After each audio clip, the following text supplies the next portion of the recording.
cả tô tàu mẹ cả ta như hạ say mùi mà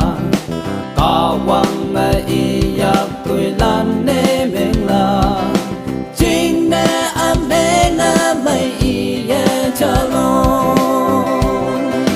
cao mẹ xin bay bự ý giặc tuổi là na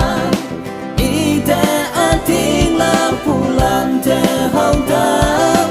trên thế hồng lý mông mây ngô đam nhụy à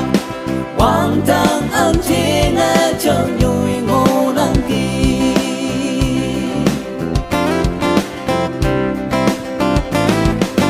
à tông mang ngô quan thế tuổi mấy linh mà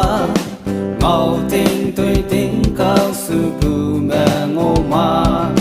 cả tông mà sang ya bùi quang tăng chín mẹ trên tê thô lối mấy chính ở thâu cả la cao mẹ xem bay bự y yang tuổi là na y thế an tiếng là phù lan thế hậu đam trên thế hồng lý mông mây ngô làm nhụy à quang tăng ăn chế nghe chào nhụy ngô đăng kỳ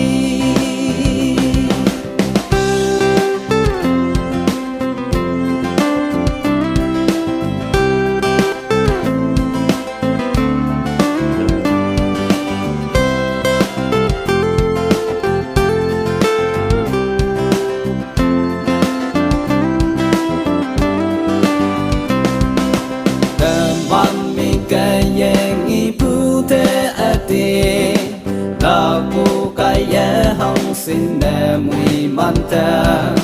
vì cái nghi mà hong xin nè ya sa la Jesus so chi ngã tu man thâu cái la